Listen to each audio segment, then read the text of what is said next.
welcome to Tramlines, a podcast from Agri. I'm your host, Tony Smith, putting your questions to the experts. In this episode, we're talking to Clare Bend, Head of Product Development and Sustainability at Origin Enterprises. Today, we're going to be asking some key questions about innovation in crop production and what that could mean for UK growers. So, Clare, good morning to you. Good morning, Tony. How are you? I'm very well, thank you, Clare, and it's great to have you back here on Tramlines. Now, since we last spoke, I understand that you've changed your role, so maybe you could start by telling us a little bit about what you do at Origin. Yeah, okay. So I have been with Origin now for just over a year. And what my role is now is I'm looking at innovation from a global perspective. Obviously, Origin has got businesses across the world in Romania, Poland, Ukraine, Brazil as well.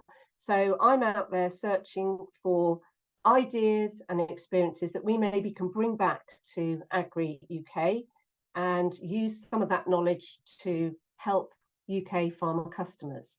And, you know, it's interesting because those countries quite often are suffering from the continental climate, which is, you know, droughts, very high temperatures in the summer, etc. So the sorts of experiences that we're beginning to go through in the UK. So some of their knowledge and experiences, and dare I say it, products, can help, I think, in the UK.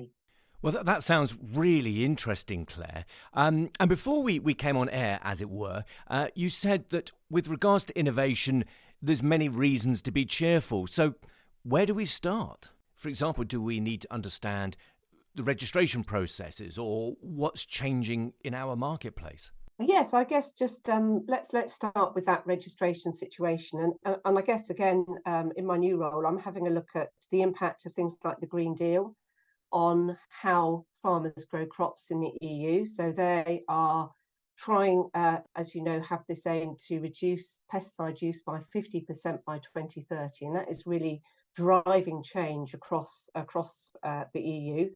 In the UK, or I should, I guess, be more specific and say GB, we now have our own registration system. But both areas are suffering from fewer active ingredients coming through. They're harder to find. They're much more expensive to bring through the registration system. And currently in GB, CRD are under capacity and they have a number of inexperienced individuals there. So the registration system is quite slow at the moment. That said, when they get their act together, we will see new active substances coming through in between 2 to 2.5 years, as opposed to 4 to 5 in the EU, because the product and the active substance is going to be evaluated in parallel rather than in sequence.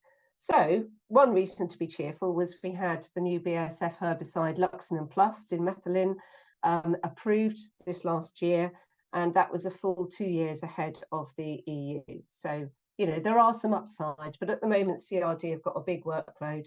And as we know, you know, we are draining to a sort of a trickle in terms of the number of new actives coming through. Sure. So in terms of crop protection, let's start there. And I know that's number one on your reasons to be cheerful list. So, you know, what alternative approaches are there? Yeah, I mean, really, the scientists are getting quite creative now. And of course, we've got bios, which I'll come on to in a moment. But we are beginning to see some new tools coming through. I'm not saying they're going to be with us tomorrow, but let's say within the 5-year time frame, something like that. And we've got some ideas, things like pest-specific RNA tools. Now, these have been developed by a number of startups. And what these are based on is double-stranded RNA, which can be used to silence critical genes in target pests or boost the immunity of crop plants. So a number of companies like Syngenta and others are looking at these. And I think that they're based on similar sort of vaccination technology to what we've seen with COVID. And of course, the general public understand that type of technology now. And I think once the regulatory framework gets its head around it, we'll begin to see these products coming through, which are safe to non-target pests, and very specific to pests. So I think that's interesting. But the here and now, we've got things like physical barriers, which can act to reduce pest attacks. And we're looking currently now at physical barriers, so silicon-based products, so like Secova or Sirius, which you may have heard of. And these cover the insect pests with an impermeable layer that kills them. And we've got biopesticides coming through, which are made from insect frass. And those are helping because there's no residues left in the ground from products like that. And then a little bit further out, some of these peptide analogues, which are neurological peptides, again, very, very specific to pest targets. So companies like Solasta Bio, they're hoping to bring some technology to the UK in 2027. So again, very, very pest specific. And to be honest, insecticides is where we're lacking at the moment. You know, we are losing insecticides. We have very few left in our armory. So that's kind of the pest side of things. But we also have vaccines for plants coming through for diseases, which look interesting, where you're actually applying parts of the disease to the plant in specific formulations, which stimulate crop zone defenses. I think that's an area that's interesting. And one that I particularly love when it comes to looking at how we can better control resistant weeds is something called weed out.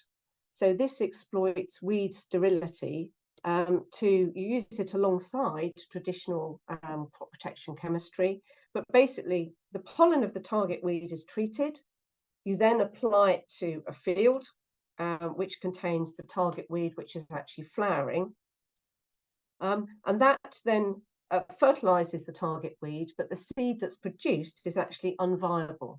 So gradually within that field system, you begin to see that particular weed population, that weed seed return decline, and it's potentially a very useful tool alongside conventional herbicides.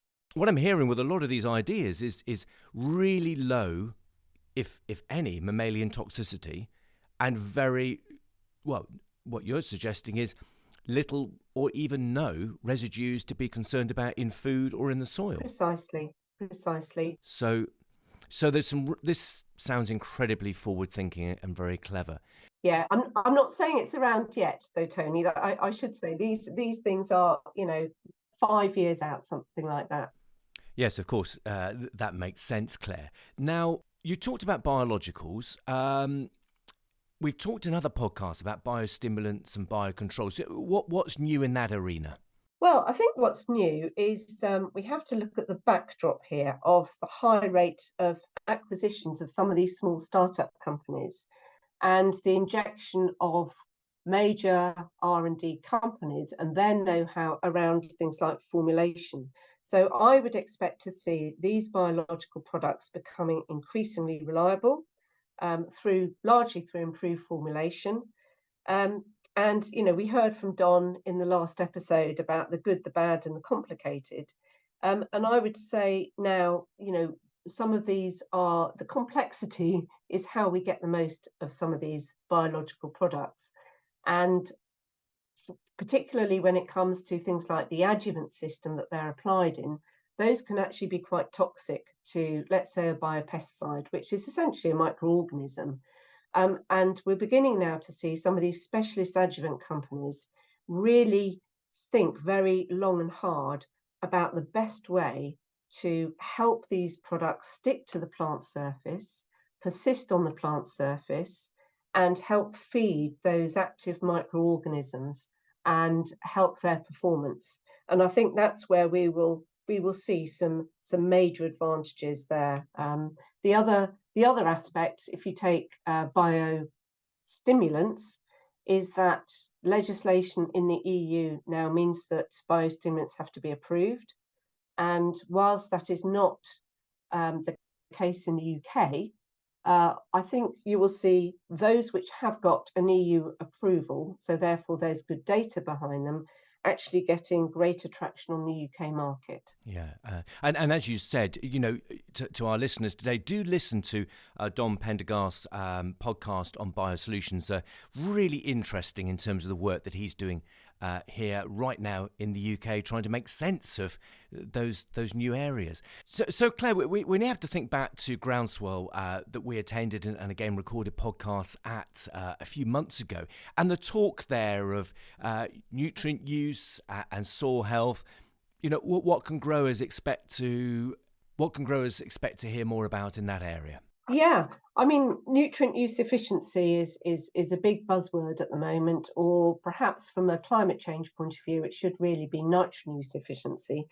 I mean, fertilizer technology is already moving apace there, and you will have seen from the Agri Start range and from Origin Fertilizers some excellent new technologies which are coming through that offer urease and or nitrification inhibition. So that's with us here and now, and that's great. But alongside that, there is a wealth of microorganism-based products which are being offered now as fertilizer treatments, seed treatments, or foliar sprays, which claim to improve nutrient use efficiency, stroke nitrogen use efficiency by solubilizing phosphate, for example, or fixing nitrogen. And I think the potential there is to either use that technology to reduce fertilizer rates or improve crop quality by getting greater nutrient uptake by the plant. But also, I would say there are a number of catalysts that can be employed as well. So certain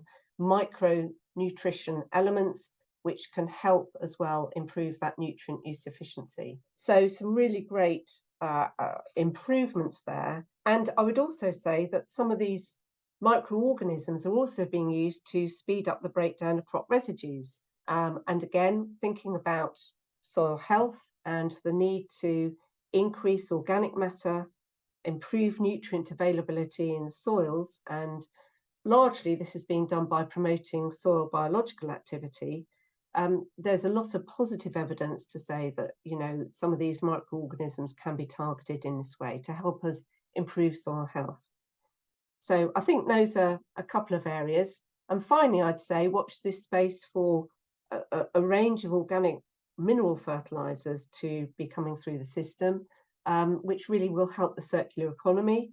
So some of these will use food waste and other materials which can be transformed into pelleted fertilizers. Some of these are on the market already, but I expect that will be a rich seam of research going forward, because it just fits the whole sustainability agenda that we have facing us at the moment. Again, Claire, it's fascinating the innovation that's going on around that specific topic.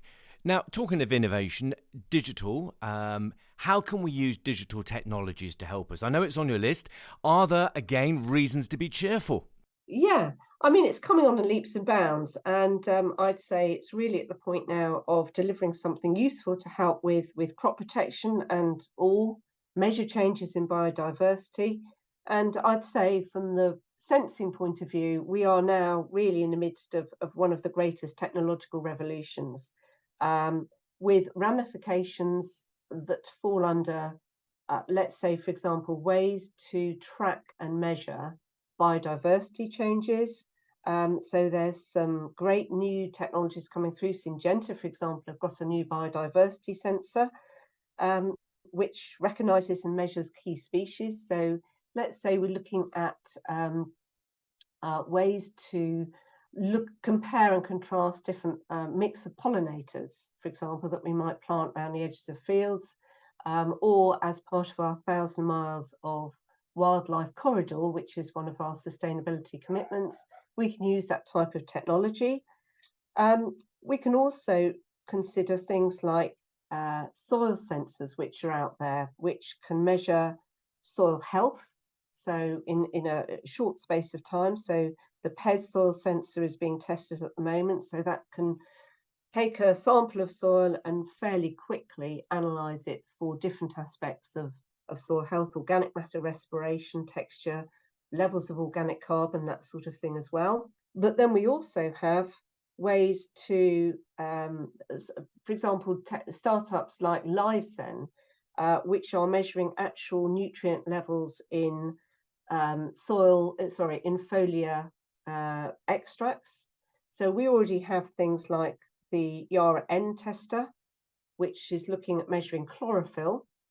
But these new testers are actually measuring nutrition levels directly in tissue, which means that we could give much more targeted and specific applications, in-field applications on a zone-by-zone basis to address some of the nutritional needs of the crop. And again, it's another remarkable application of science and technology to help the grower. Now, number 5 on your list, you have gene editing. Yeah, so at the moment, the genetic technology bill, or the precision breeding bill, is actually going through the Lords. It's passed through the Commons already. It's going through the Lords. And that is going to take us into a completely different space, I think. Plant breeding has moved on apace. We've got some real great welcome changes coming through the recommended list. So that is evolving to be much more useful, I think, in the same way that we introduced our own variety sustainability rating. So that's coming through. But plant breeding itself is still quite a slow process. Some companies are using computer-aided selection to speed up the arrival on the market of more resistant varieties. But my goodness me, if this genetic technology bill gets passed in England, it's going to revolutionise, I think, the types of varieties that we're going to see on the market. It is specific to England. Wales and Scotland are still adopting the EU stance, which is that this gene editing technology is being viewed as a GM technology. England has taken a different view. Essentially, what you're doing is you're taking parts of the DNA of the same species and moving it into the same species. So you're not transgenic, you're cisgenic, you're using the same genetics, and therefore it should be viewed differently. And some of the advantages of this technology, at the moment, we can't commercialise it, but we will be able to once this bill goes through, will be that we can look at, for example, genes for virus yellows. Okay, so this is a major issue that we have. We've lost the neonicotinoids, as we know. Virus yellows is a major issue for sugar beet producers. We've identified that gene that can be inserted into a new variety pretty quickly if we have the ability to do so once this bill has passed through. Heat resilience. There's a gene that's been identified for crops to resist extremes of temperature. How useful would that be in parts of the UK, given what we've experienced in the last few years? And reduction in asparagine in potatoes and cereals. We know that there is a gene that could be inserted for that, and that is a cancer-causing organism. So again, we could bring that in to our new varieties of cereals and potatoes. So it's a really interesting technology. At the moment, we can test this technology in trials, but we can't commercialise it. If this bill goes through, we'll be able to commercialise new varieties. So again, it's not going to happen tomorrow, but maybe 5 years on from now, in England at least, we might see some big changes. And we all view varieties as the first port of call when it comes to managing any kind of issues, whether it's disease, pests, competition against blackgrass, which our own VSR takes into account as well, variety sustainability rating. But genetics is right there as a very, very important component, and that's going to change, certainly in England, I would say, within the next 5 to 10 years. And another amazing example of innovation that could help UK growers. Thank you, Claire, as always, for a very insightful look into what's in development. And as you say, there are real reasons to be cheerful as we look ahead. That's it for this podcast, but do tune in again as we meet the experts throughout the season, exploring the many immediate and longer-term questions for growers and farmers in the UK. If you have any questions that you'd like us to ask the experts, email info@agri.co.uk. See you next time.